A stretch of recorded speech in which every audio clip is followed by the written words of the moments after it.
the topic of discussion that we are going to have right now is we are going to talk about somatosensory pathway, and in detail we will be talking about what we'll be talking about ascending tracts. So now initially what we will do is we will have brief idea about what sensory system, right? Somatosensory system. Okay, now we're talking about that thing. Okay, what we're talking about right now right here is we're talking about what we're talking about what general senses like what general like touch, pain, temperature, right? Now initially the sensation of this touch, pain and temperature, they are received by the receptor present within skin, right? These are present on skin. Now these from this skin, what we'll do is we the sensation of touch, pain and temperature, they are sent to spinal cord, right? Spinal cord, and from spinal cord it is sent to thalamus, and from thalamus it is sent to sensory cortex. So like this we have got what we have got: 1 skin, 2 spinal cord, 3 thalamus and 4 sensory cortex. We have got 4 control points. Okay, now when skin is sending what impulse or information to our spinal cord, at that time what will happen is that there are nerve fibers, right? For example, a beta fiber, what it is doing, it is carrying information or impulses from skin to spinal cord of what, of our touch. Similarly, there are our a delta fiber, right? Delta fiber, now what it is doing, along with this a delta and c fiber, what they are doing is they are carrying the information of pain to what, to spinal cord. Now here the individual fibers, nerve fiber, they are carrying the impulse to spinal cord, right? Now what now the neuron that will help to carry impulses from this skin to spinal cord, they are called first order neurons. Now what we need to do is we need to carry the information from spinal cord to our thalamus, right? Now while doing it we cannot do it through individual nerve fibers. We need to take a lot of bundle of fibers, and those from the bundle of fibers, that what we call is our tracts, right? Now there are various tracts, right? Now for example, we have dorsal column tract, we have anterior lateral tract. Now these all things that we will study in detail in ascending tract. Don't worry, right? It will come, don't worry. So now from thalamus what we need to do, okay, the neurons that will help to send the information from this spinal cord to thalamus, they are called second order neuron. Simple. Now from this thalamus to sensory cortex, right, the neuron that will help, that is called third order neuron. So the first order, second order, third order, we need to know about these things, and I think we are clear about it. Okay, let's talk about what? Let's talk about general senses. What are the general senses? We already mentioned them. They are touch, pain and temperature, right? Now the starting point of all of these senses is our skin. Yes, obviously the skin that we talked about it. Now from this skin, with the help of first order neuron, it is sent to spinal cord, and we already said that from spinal cord it is sent to thalamus, right? Thalamus with the help of various pathway. So these pathway, what are these? These are ascending pathways, right? And any neuron that comes out of spinal cord is our second order neuron. We'll be talking about that thing in later on. So now what we need to talk right now, we need to talk about spinothalamic pathways. Why spinothalamic? Because the impulse or information has to pass from spinal cord to thalamus. So now here comes the role of what? The ascending tract. So what we are going to study in this ascending tract? Okay, the first thing is we will know where the tracts are located. For example, we just mentioned about dorsal column tract, we mentioned about anterolateral tract, there is another tract also. So we'll know the exact location of these tracts, and then what we'll do is we'll do that these tracts are carrying what type of sensations, right? And another thing that we'll do is from where or to which gray matter nuclei are they connected with? To which gray matter nuclei are they connected with? Why it is important? It is important because normally what is going on is, okay, okay, this is the gray matter we have mentioned. Okay, what is this? This is the gray matter. Okay, why it is called gray matter? We have already mentioned the why it is called gray matter in previous lecture. Gray matter because these are called gray matter because if you recall whatever we have studied in previous lecture, then what was this? This was our, suppose this was our cell body, this was our axon, right? And there are a lot of what, dendrites right here. Okay, let's suppose this is the diagram, right? And there was what, this axon was covered with myelinated fiber, right? And this axon was covered with myelinated fiber. So everything that's covered with myelin sheath is white in structure. So this is what, white matter white matter, right? White matter, which is right here, these are what? These are the bundle of axons which are covered by what? Our myelin sheath. So these area are what? White matter. And yes, these are gray matter because they are not covered with what? They are not covered with myelin sheath. Okay, this cell body, this is cell body, this our gray matter is the bundle of what? It is the bundle of our cell bodies, right? It is the bundle of our cell bodies. And if you remember, one term that we use is nucleus here, nucleus, and another is ganglion, right? Nucleus is also the collection of what?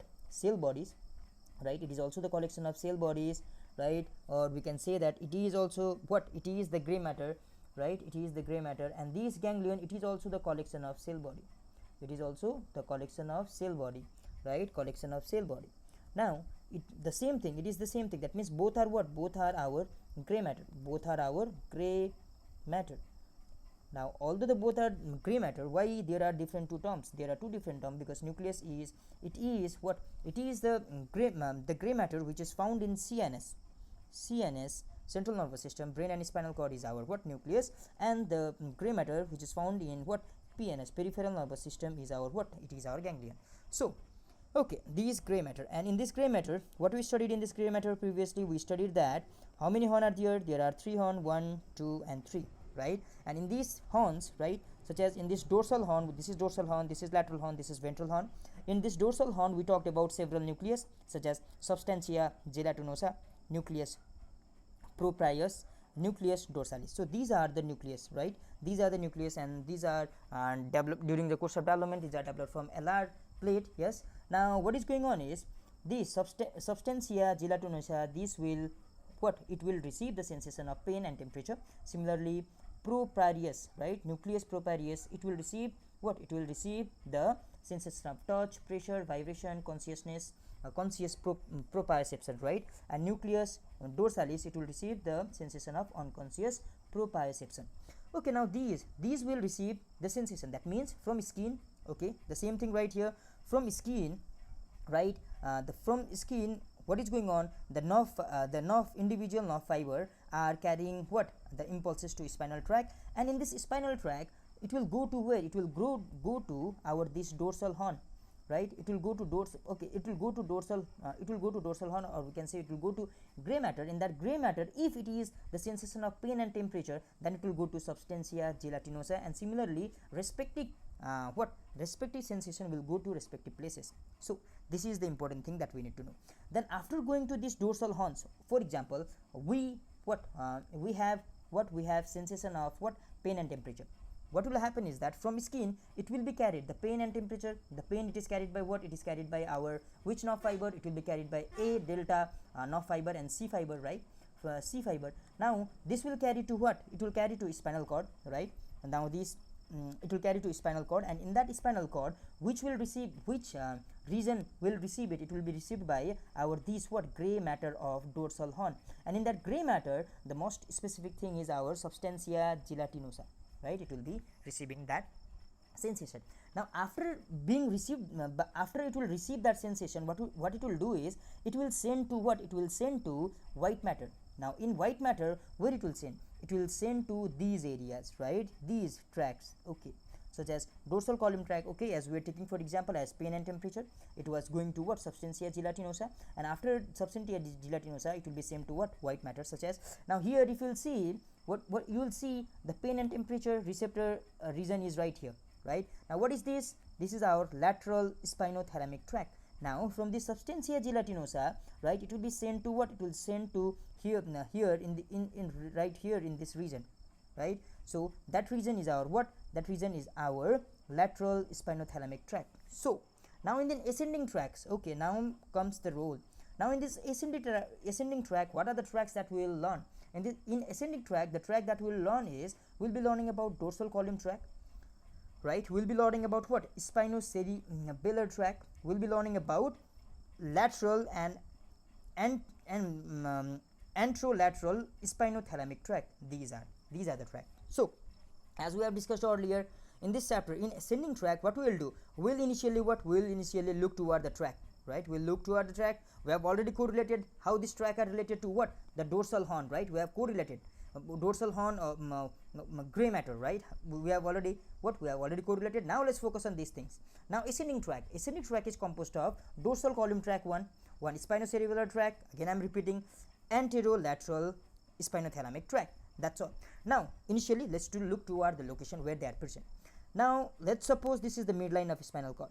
Since it is midline of spinal cord, right, the area right here, it is medial, right? It is medial. So here now this overall this region, what is this overall this region called? This region is called, what is this region called? This region is called our dorsal what? Column of spinal cord. This region, dorsal column of spinal cord. Now in this dorsal column of spinal cord, in this whole area, if you'll see, all these area are covered by what? All these area are covered by these things, right? These things. One is what? Fasciculus gracilis and fasciculus cuneatus, right? Cuneatus. Okay. Now since all of these dorsal column are occupied by these things, so this tract is called what? This tract is called our dorsal column tract. Now in this dorsal column tract, the term fasciculus, I would like to take you toward the term fasciculus. Okay, fasciculus is nothing, right? It is what? This term, fasciculus term, refers to what? White matter. And there are several names for white matter. That simply, there are several names that is given to white matter. The name are different because of their location. That means according to their location, their name are given differently. Such as one is this fasciculus, right? Another is our bundle, cruise, peduncle. We have funiculus, we have lemniscus, right? We will know these things later on gradually, but these terms are nothing but these terms are the representation of white matter. That's all.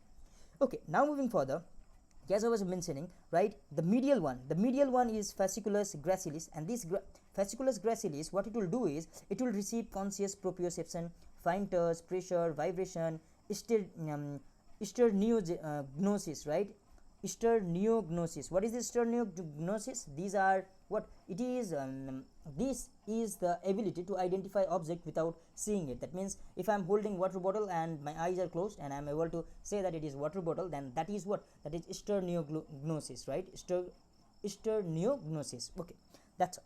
And what? Yes, this fasciculus gracilis, it will receive what? All these sensation from what? From what? Lower limb, right? Lower limb. How to memorize it? This G, it refers to ground, okay, and ground, they are close to lower limb. We can remember like this. And fasciculus cuneatus, right? Cuneatus, it will receive all these what? All these information from what? Upper limb. Okay, this is one thing, right? This is one thing. And here we are talking about what? Dorsal column tract. This is one thing we need to know. And talking about what? Anterolateral spinothalamic tract. What are these? These are what? These are what? These are, one is what? Okay, if this is our spinal cord, and this is our anterior and this is our posterior region. Here we are finding what? Dorsal horn. Here we are finding ventral horn. So according to the location of what? Our this tract, the name are given according to the location. The name are given, such as this anterior spinothalamic tract, it is present where? Anteriorly, right? Close to anterior line. So it is anterior spinothalamic tract. And similarly this is our lateral, it is present lateral to this. In relation to this anterior thalamic tract, it is present what? It is present laterally, right? So the name is lateral spinothalamic tract, and this receives the information of what? Pain and temperature, right? Pain and temperature. And another is there, that is dorsal and ventral spinocerebellar tract. Now what does it do? It will get unconscious proprioceptions, right? Unconscious proprioception. Now the name Spinocerebral Tract. Why its name is Spinocerebral Tract? Because from spinal cord, it will go to cerebellum, right? It will go to cerebellum. That's why. Now this name dorsal and ventral, these are in respect with each other. That means it is, this structure is present dorsal to this. That's why we know the backward region, this region is dorsal horn. Similarly this one is dorsal to our this one, right? This one. So this one is ventral to our this one, we can say like this. So the name is given in such a way. Okay, now yes, we did one thing. The first thing is that we needed to know what? We needed to know different tracts in ascending tracts. And what are the different tracts in ascending tract? These are dorsal column tract, right? These are spinocerebellar tract. These are anterolateral what? Spinothalamic tract. Okay, and another thing also we know that the sensory information that it will carry. We know the sensory information that they will carry respectively, we know that also. Now I would like to take you toward, okay, these two, dorsal column tract and anterior and lateral spinal tract.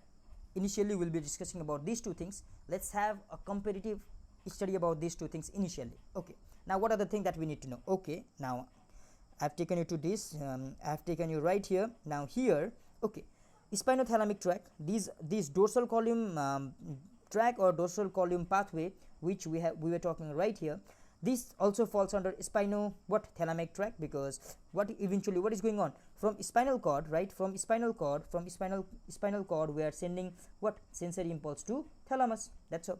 So dorsal column pathway or tract and anterior lateral pathway, it is denoting both anterior and lateral. These are included right here togetherly, so don't confuse with it. Now let's start. This dorsal column pathway, these right in these we can find myelinated fiber in large number, right? Myelinated fiber in large number, and if you know the myelinated fiber, these are having faster conduction than unmyelinated fiber. But here as you can see, the unmyelinated fibers are more in number, so the conduction is slower, the first thing. And another thing, obviously we talked about sensations. What are the sensory impulses that these dorsal column tract will carry? Okay, we have already mentioned about these things, right? The same thing is going on. Proprioception, joint posture sense, fine touch, we mentioned about these things. Vibration, stereognosis, right? Stereognosis, this is the ability to find to identify object with closed eyes. That's all. Now talking about anterolateral pathway, the same thing. Yes, we talked about this anterolateral pathway also, right? Here the unmyelinated fiber are more, and sensation are what? The pain and temperature. Yes, the one that is most asked in our university, right? We'll just recall it again, don't worry. And pain and temperature, crude touch and pressure also. Now one important thing again, okay, now here this is our transverse section of our spinal cord.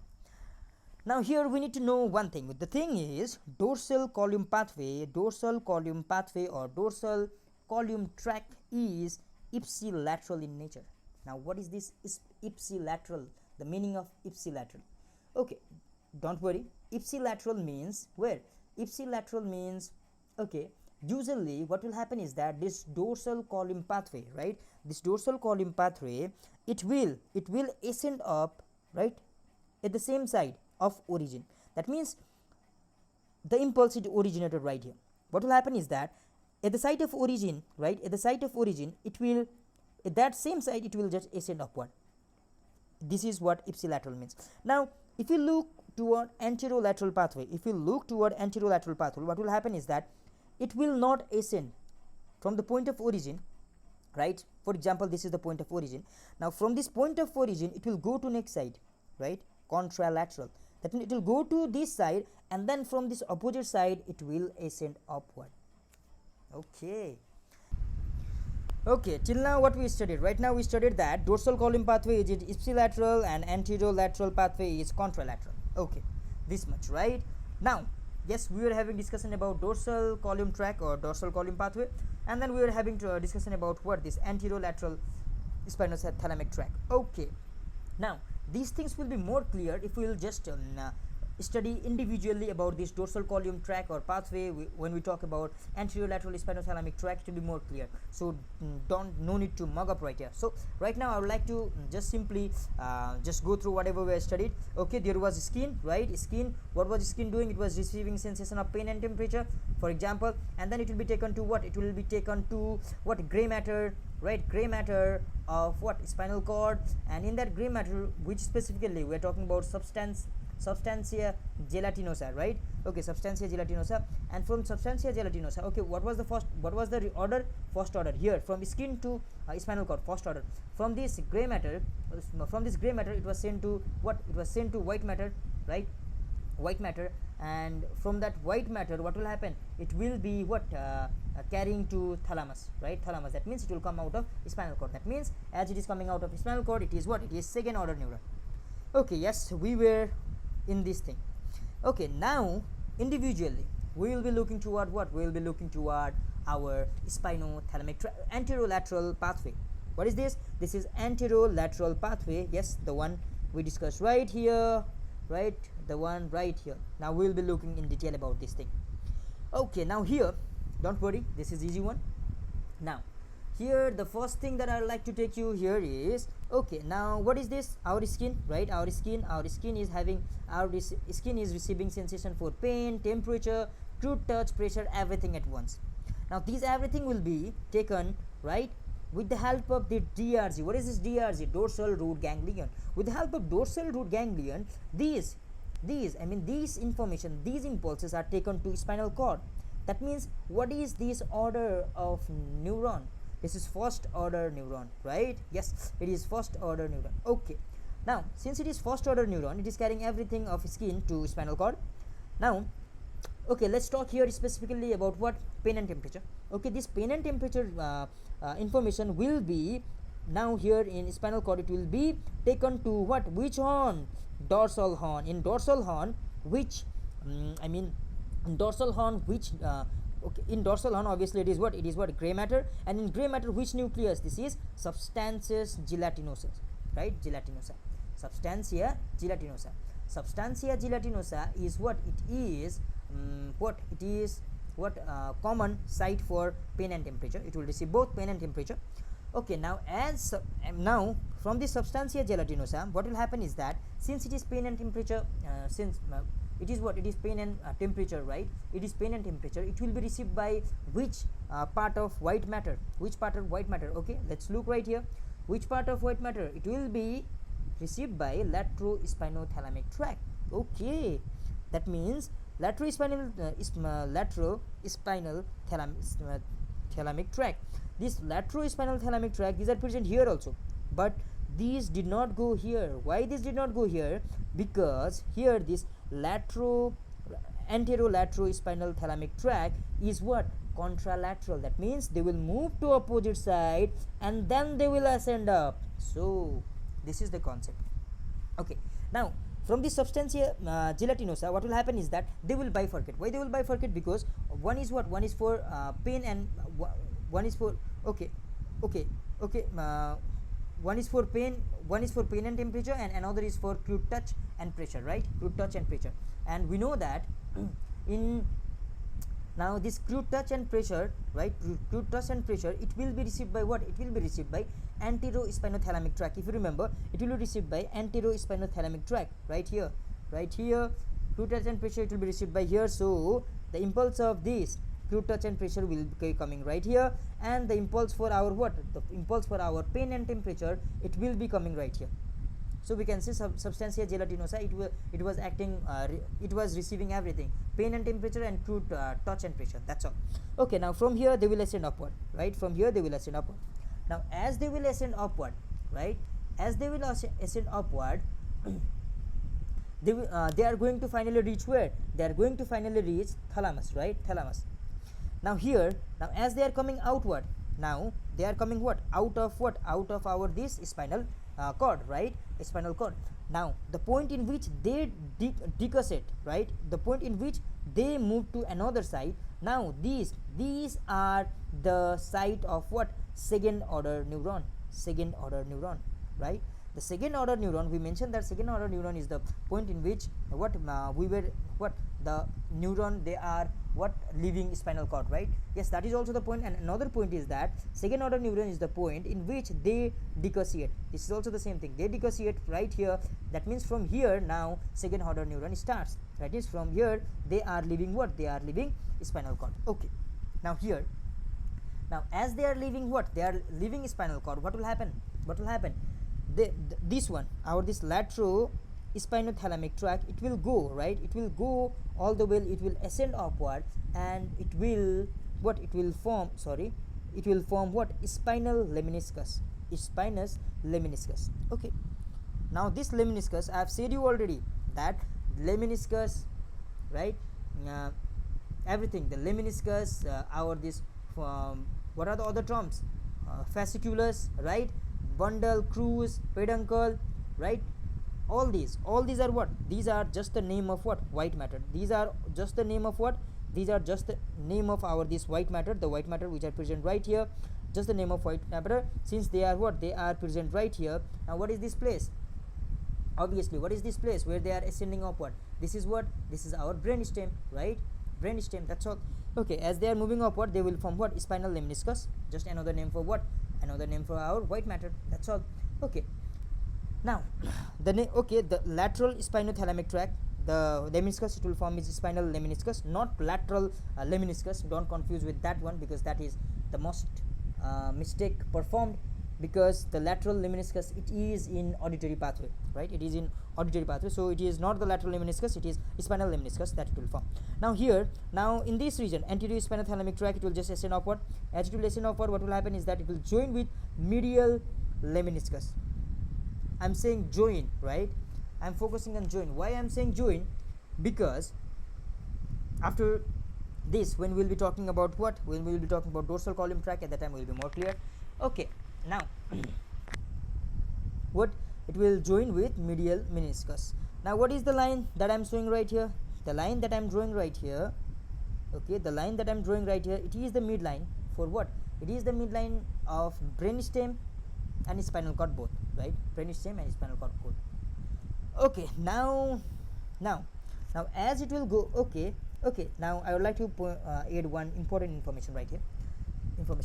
Injury to any lemniscus, for example, injury to this lemniscus or either this lemniscus, right? Now if there will be injury in this lemniscus, what will happen? The effect will be seen contralateral side, in contralateral side, because this is what, this lemniscus is carrying sensation of where? It is carrying sensation of this side, right? This side. So if the lemniscus here, the lesion, there is lesion in this lemniscus, that means the effect will be seen in contralateral side, right? Contralateral side. Okay. Okay, I think you are clear now. And here is what, there is brown square syndrome, that is all associated with this thing, right? Okay, we'll be discussing about that later. Okay, now as the information are ascending upward, they are sent to what? They are sent to thalamus. They are sent to thalamus, right? Now here what is going on? This is second order neuron. Second order neuron is going on. Second order neuron from spinal cord to what? To thalamus, right? Okay. Now in thalamus, what is there? That in thalamus also we have got what? There are nucleus. In thalamus also we have got nucleus. Nucleus, simply we are already clear about nucleus and ganglion, right? Nucleus are simply nothing. They are the cell bodies, the collection of cell bodies in central nervous system. That's all. In thalamus we have got nucleus. Now what are the nucleus of thalamus? These are VPL and VPL. Now what is this VPL? This VPL, it is ventro-posterior lateral nucleus. Ventro-posterior lateral nucleus. Okay, it is talking about its position, ventro-posterior lateral nucleus, and another is ventro-posterior medial nucleus. Now this ventro-posterior nucleus, ventro-posterior lateral nucleus, what it will do is it will carry what? It will carry sensory impulses from where? From lower than mouth region. That means this is the person, right? It is the person, it is the mouth of person. That means below this structure, whatever is there, the impulses that comes from below this structure, from lower to mouth region, will be carried by what? It will be carried by VPL, ventro-posterior lateral nucleus of thalamus. And what about VPM? It will carry the impulses above mouth, right? From mouth or above mouth. This is our mouth region, the head region. That's all. Now this was about what? This was about this thing. Okay. Now here we are writing what? VPL nucleus. Okay, we are assuming that the pain sensation, right? The pain sensation is what? It is carried by, it is from lower body part. Let's say pain temperature or crude pressure, everything that is from lower body part. We are assuming right here, lower to our mouth. Okay, now from this thalamus, what we need to do is, from this thalamus we need to send it to sensory cortex. Why it is called sensory cortex? It is cortex. Why it is called sensory? Because we are talking about sensory pathway, right? Sensory pathway from receptor to higher center, sensory pathway. Okay, now here in sensory, okay, now from thalamus to sensory cortex, now it will be carried away by what? Corona radiata, right? It will radiate the impulses to sensory cortex. Now this corona radiata, it is a white term. It is a wide term because it includes ascending and descending fiber both, right? So more precisely talking, we'll tell it as what we'll call it as thalamic radicle, right? Thalamic radicle. Now this thalamic radicle, it will talk about what? It will talk about ascending pathway only. So it through this thalamic thalamic radiation, it will be sent to what? It will be sent to sensory cortex of number 3, 2 and 1, right? Sorry, 3, 1 and 2, don't mistake it. You can't say 1, 2, 3. It should be called 3, 1 and 2, right? Okay. Now so we talked about what? We talked about our, okay, the impulse was right here, information, it was going right here, from right here to right here, and right here it was ascending all the way, and it was reaching the highest center, sensory cortex. Now here it will, our sensation of what? Pain will not reach to sensory cortex because the highest center for pain is what? It is thalamus. It will just stop right here. But others such as temperature, crude touch pressure, they will reach to what? They will go to sensory cortex. So this was about what? This was about spinothalamic tract, right? Spinothalamic tract. Now further right, further what we will do is now, okay, let's recall again what is going on here. Sensation which was coming from outside, right? Sensation which was coming from outside, right? They go through what? Dorsal root ganglion, right? As composite, that means they are going together as a composite, right? Now they will go inside what? They will go inside dorsal root of what? Spinal cord, right? Okay. Now here they will go into what? They will go to substantia gelatinosa, right? Now here in this substantia gelatinosa, what will happen is that they will separate. Yes, they will separate. One fiber carrying pain and temperature goes to lateral side. Yes, one fiber carrying pain will go to lateral side. This one, yes, we are talking about this one. Another carrying what? Another carrying our pain and temperature, that will go to this lateral side, and another carrying crude touch and pressure will go to anterior side, right? So the name, yes, since it is present laterally, it is called lateral spinothalamic tract. Since it is present anteriorly, it is called anterior spinothalamic tract. That's the fact we have discussed earlier. Now from this place they will keep ascending upward. They will keep ascending upward, right? Ascending upward. Now on brain stem they are called what? Now on this brain stem they are called what? They are called lemniscus, right? One is spinal lemniscus and another is our what?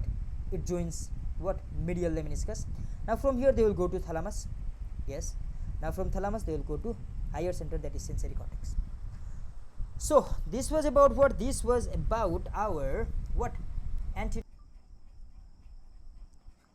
Okay, in this topic we also discussed about what? In this okay, here we talked that if there will be lesion right here in this lemniscus, then the contralateral part will be affected. We talked about these things. So here now, okay, let's talk about that thing in detail. Now here, and that phenomenon, it is called what? Brown-Séquard syndrome. Now what is this Brown-Séquard syndrome? It is nothing but, okay, let me draw. What is this? This is our spinal cord.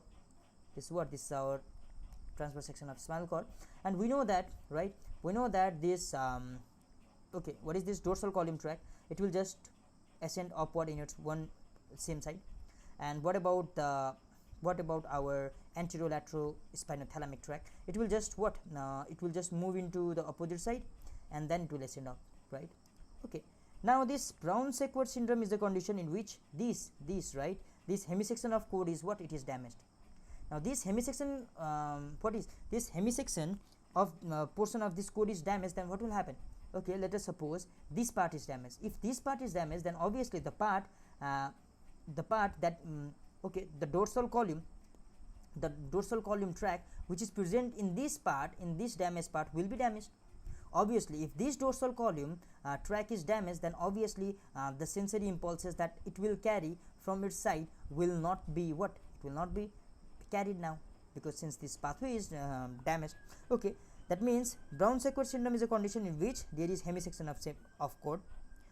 The same side, ipsilateral side, that means the side in which there is damage, right? There is damage.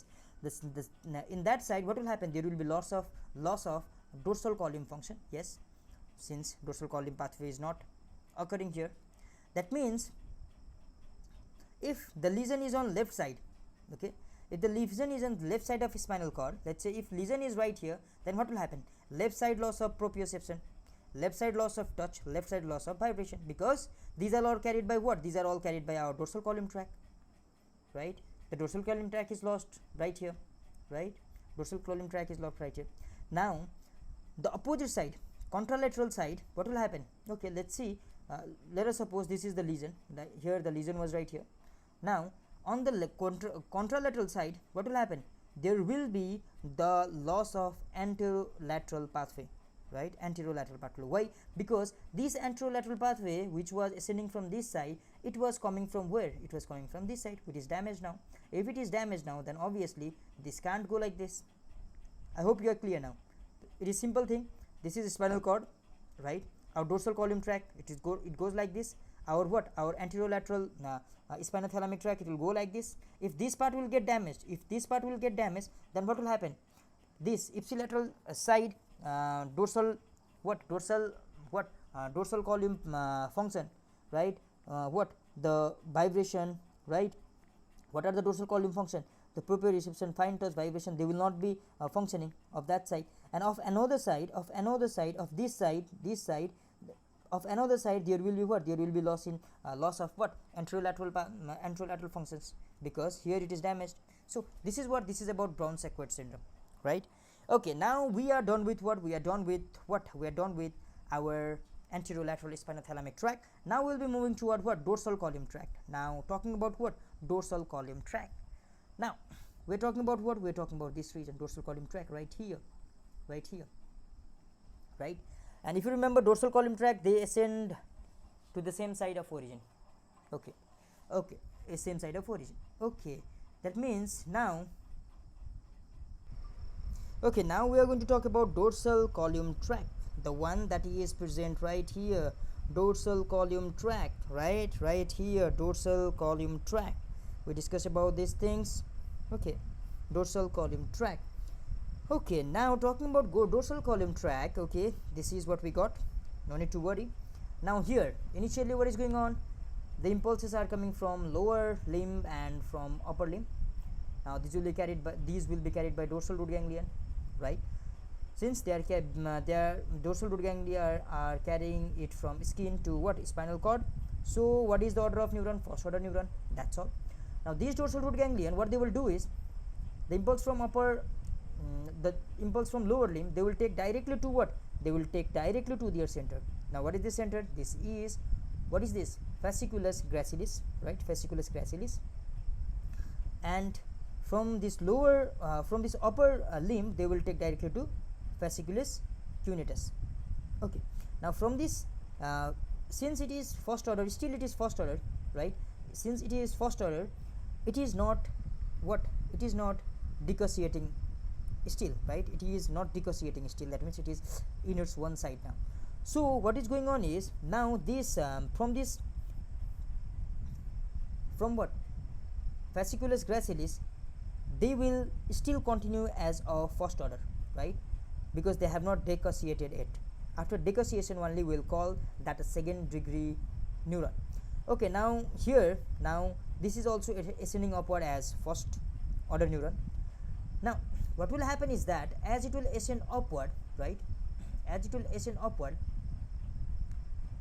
instead of relying into this spinal cord, right, they found their nucleus in medulla oblongata. Where they will find? They will find their nucleus in medulla oblongata, and that is nucleus cuneatus and nucleus gracilis, and these are present in medulla oblongata. That's all. Now here what will happen is that now what will happen is that there will be what? There will be formation of internal arcuate. There will be formation of internal arcuate. What is this? This is simply a fiber basically present in medulla oblongata to make arc so that they could reach to other side. So previously we have studied that dorsal column tract, if you remember, dorsal column tract, right, we mentioned that they will dissociate they will not dissociate in spinal cord, but they will dissociate where? In medulla oblongata. So this is the point, right? Okay, now here what is going on? As they were ascending upward, they found their nucleus in medulla oblongata, in nucleus cuneatus and nucleus gracilis. Now here, as they are now here, what is going on? There is formation of internal arcuate within medulla oblongata. This internal arcuate, it is simply forming arc to send it to another side, since it is dissociating. So now what we can say is, now after dissociating, right, this is second order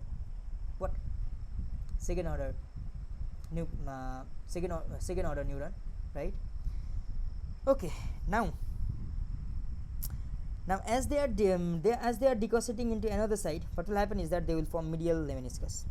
If you remember, this medial lemniscus we studied earlier also. Where we studied it? It is the point where anterior spinal thalamic tract was also joining, right? So at the time I said that we will be understanding downward. Okay, yes, here it joins. What was going on? Our this anterior spinal thalamic tract, it was joining our medial lemniscus. So it will form medial lemniscus. As it will form medial lemniscus, now it will go to thalamus, and in thalamus we have got VPL, right? VPL from lower to mouth region, and VP another upper, no, VPL lower to mouth, and VPM, right, from mouth region and above than mouth. So there were two nucleus, and it will be received by the nucleus in thalamus, and from thalamus what will happen is that it will be radiating to sensory cortex. The areas are 3, 1, 2, and from thalamus to spinal cortex, it is called it is called third order neuron. Okay, simple it was. Okay, third order neuron. Yes, what we said right now, what we discussed right now is, again I would like to repeat it again, right? Okay, what is going on? Okay, upper limb and lower limb, right, they will go directly into they will go directly into white matter, right, into Fasciculus cuneatus and Fasciculus gracilis. They will ascend upward, they will find their nucleus in medulla oblongata. From medulla oblongata, what will happen is that they will form internal arcuate to dissociate into another side, and after dissociating, what they are called, they will form medial lemniscus. This is second order neuron, and medial lemniscus, it is also related to anterior spinothalamic tract. It will relay to thalamus. VPL and VPM are their two nucleus, and from this thalamus it will be radiating to thalamic with the help of thalamic radiation to to sensory cortex, the number 3, 1, 2. Now here if you will see, there is okay, now one important thing that I would like to add up right here is, there are some of the nerve fibers that are coming from this region and getting relayed into our this nucleus proprius, and from this nucleus proprius what they will do is they will go and get into this lower motor neuron. Now here what is going on? These some fibers, they are getting they are coming and they are relaying into nucleus proprius, and they are they are in ventral horn region, they are getting into lower motor neuron. Now why it is important? Why it is important to just why it is important for some fibers to do so? It is important to maintain to maintain reflex arc, so that reflex arc will be maintained. That is important. So okay, this was about this was about our dorsal column tract. Now some of the important points about dorsal column tract is, it remains ipsilateral only in spinal cord. Yes, we know, right? Ipsilateral. Now on the same side, they are not crossing the midline. This is this is the midline of our body, right? They are not crossing midline in the region of our spinal cord, right? But they cross the opposite side in medulla oblongata. As we know, here they are crossing the midline. They are crossing the midline in the region of medulla oblongata. And information goes through two pathways. Yes, we know, one is Tractus cuneatus and Tractus gracilis. Yes, we study about Fasciculus gracilis, Fasciculus cuneatus, right? Now this tract, in which the tract comprising of our Fasciculus gracilis is our Tractus gracilis. We know that Tractus gracilis G4 ground, right? Fasciculus gracilis G4 ground. That means they convey sensation from lower limb, right? The legs, limb, they are present on the ground. Similarly, Tractus cuneatus eat, right? We eat from from mouth. Mouth is upper region, so they convey the sensation from upper limb. That is the way of memorizing it. Okay, this was all about our dorsal column tract. That means till now we completed we completed our yes, we talked about what was this was our spinothalamic tract. This now we completed dorsal column tract. Now the last tract, that is Spinocerebral Tract. Now what is important in this tract? The thing that is important in this tract is, here the tract starts from what? The tract starts from our spinal cord, as the name suggests, and then it will go to what? Cerebellum. Cerebellum. The above two tract that we discussed, where they were going? They were going to thalamus. One was going to thalamus, another what? They were finally going to what? Cerebrum. But here the starting point is spinal cord and the ending point is our cerebellum, right? Now while doing such a thing, that means while conveying information from spinal cord to cerebellum, there comes the role of 3 white matter bundle, right? Which is what? Which is connecting our what? Cerebellum to brainstem, right? Cerebellum to brainstem. And what are these? These are our what? These are our what? Peduncles, right? Cerebellum peduncles. So what I'm saying is, while connecting spinal cord to cerebellum, there comes the role of 3 white matter bundles, and these 3 white matter bundles, what they are called? They are called cerebellum peduncle. That's all. Okay, now without delay, let's move into this diagram.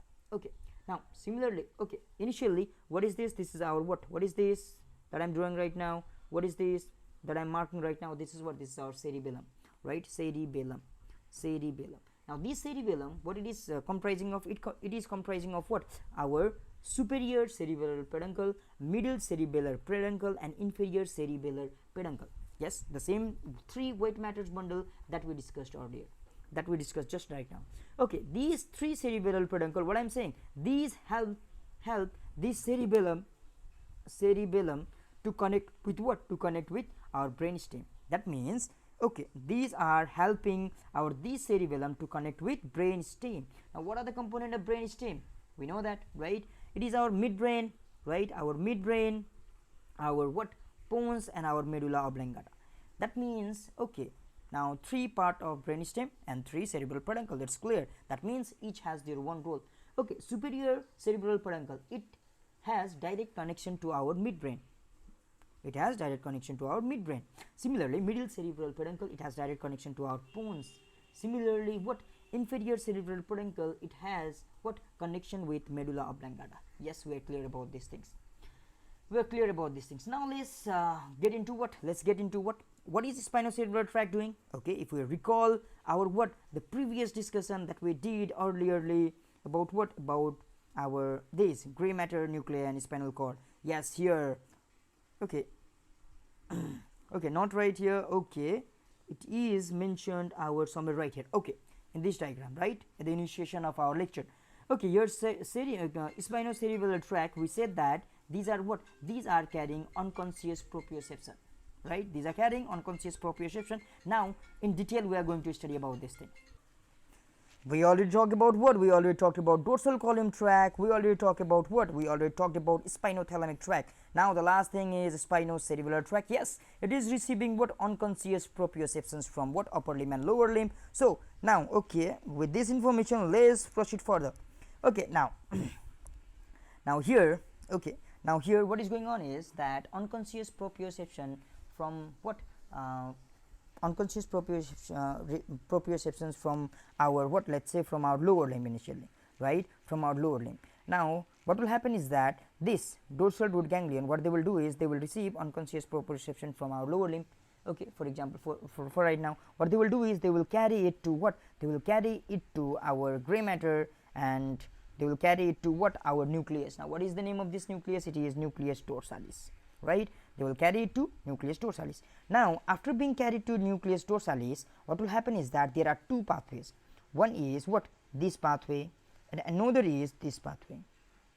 Okay, now since there are what? 2 pathways, right? Since there are 2 pathways, one is the shortest pathway, one is the direct pathway. You can see the direct pathway, that means it is just following the shortest path right now. It is following the shortest path right now. Now what is this pathway called?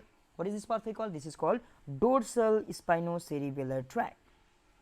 Dorsal Spinocerebellar Tract. Now this was about Dorsal Spinocerebellar Tract. Now what about this, the longest one, that is dissociating at spinal cord and just moving all the way right here and getting right here? What is this? This is a Ventral Spinocerebellar Tract. Okay, that's all. Now, what is the function of dorsal spinocerebellar tract? The function is it receives precise unconscious proprioceptions from lower limb.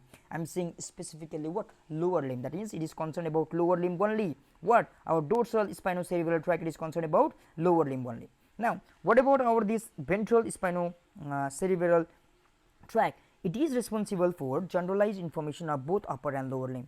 Okay, there is one question. Okay, here our this spinocerebellar tract, ventral spinocerebellar tract, it is just dissociating. That means it is coming into, what is this? This is the midline of our body. Now it is crossing midline of the body and it is going all the way upward and again moving to same side of what? Same side from where the impulse was generated, right? From where the impulse was generated. Now why it is necessary? That means it could have gone all the way up right here and it could have supplied right here to what? Superior cerebellar artery, but it is not doing so. Why it need to go all the way right here? Okay, the answer is in front of you, because it need to supply what? It has what? It need to supply the another part of brain also, another side of brain also. It has what? It has several what?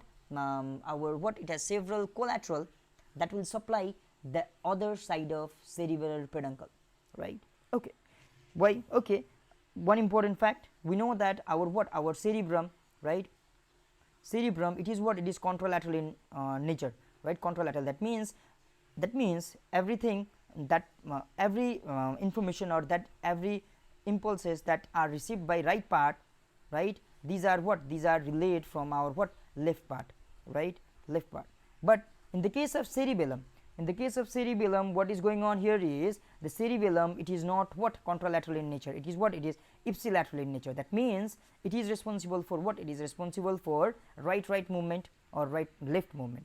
Okay, okay. In such a case, this ventral spinocerebellar tract plays an important role, because when we are moving our left hand, it should be in coordination with our right hand also. That means these two things go simultaneously. Now, so as we have mentioned that these spinocerebellar tract, these are what? These are ipsilateral in nature. So these ventral spinocerebellar tract, what it does is it just provide collateral to what? Next part, other side of what? Our brain. So that what will happen? There will be what?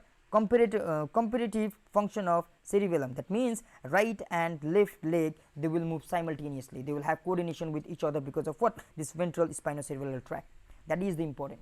As you can see, what it is doing, it is providing collateral to what? The other side, right? The other side. This is the midline of body, right? It is providing collateral to other side and finally going and what? Providing to what? Superior cerebral peduncle.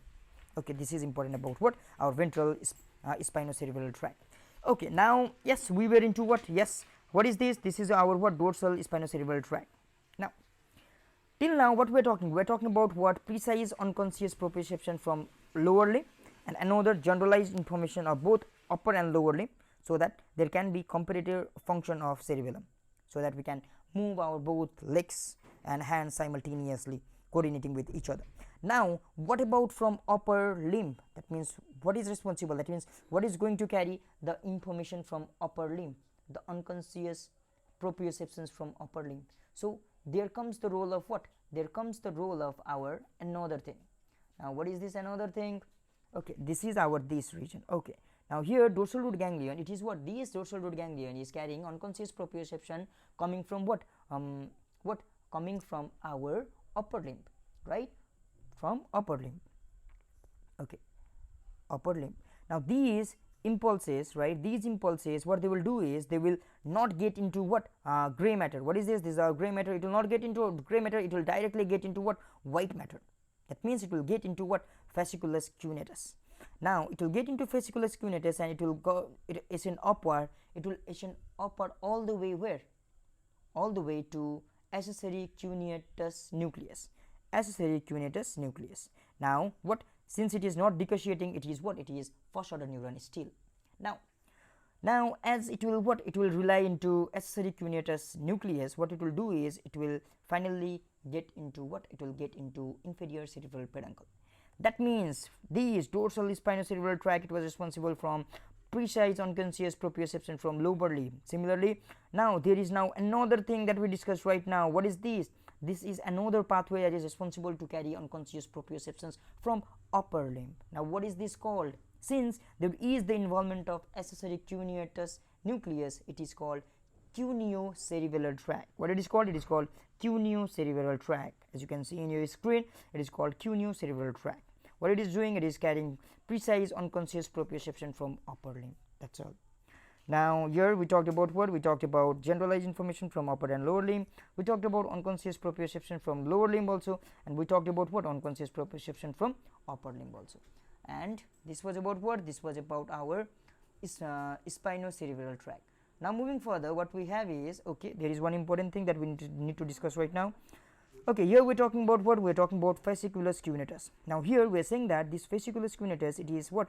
It is carrying what? The impulses of what? Precise what? Unconscious proprioception from what? Our upper limb. But just above what we discussed here, fasciculus cuneatus, it was carrying what? It was carrying what? It was carrying our conscious proprioception, right? It was carrying conscious proprioception from what? From our upper limb. That means fasciculus cuneatus, it is responsible for carrying what? Both conscious and unconscious proprioception. That is the thing that I want to add up right here.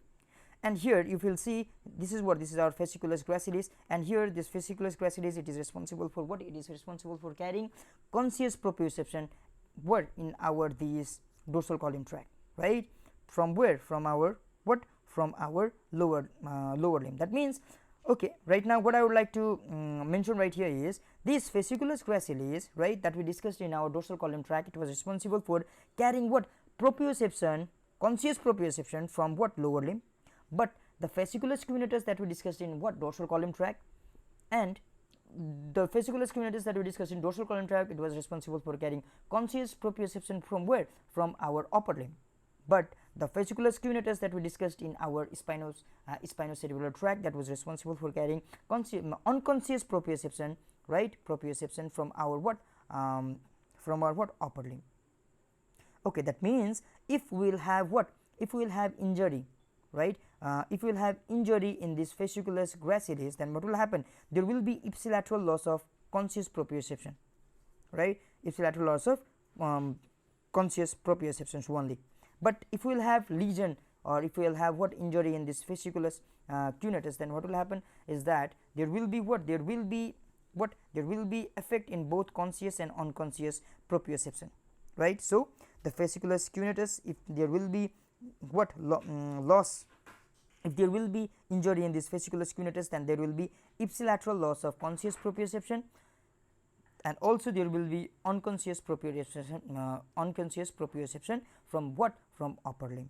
That means, okay, I think we are clear about what? We are clear about ipsilateral. Both it is ipsilateral because they are not what? They are not dissociating into another side. This is the midline of midline of our body. What? They are not crossing midline. They are just what? They are just ascending upward on their one side. So this was about what? This was about our Spinocerebral Tract. Now we discussed about what? We discussed about all three tracts. Now in all three tracts we discussed now that the Spinothalamic tract, it was just dissociating, and our dorsal column tract, it was dissociating in medulla oblongata, Spinothalamic tract in spinal cord itself, but Spinocerebellar tract, it was not dissociating at all. So we discussed about different aspects. So I think we are clear about this topic. Thank you and have a great time.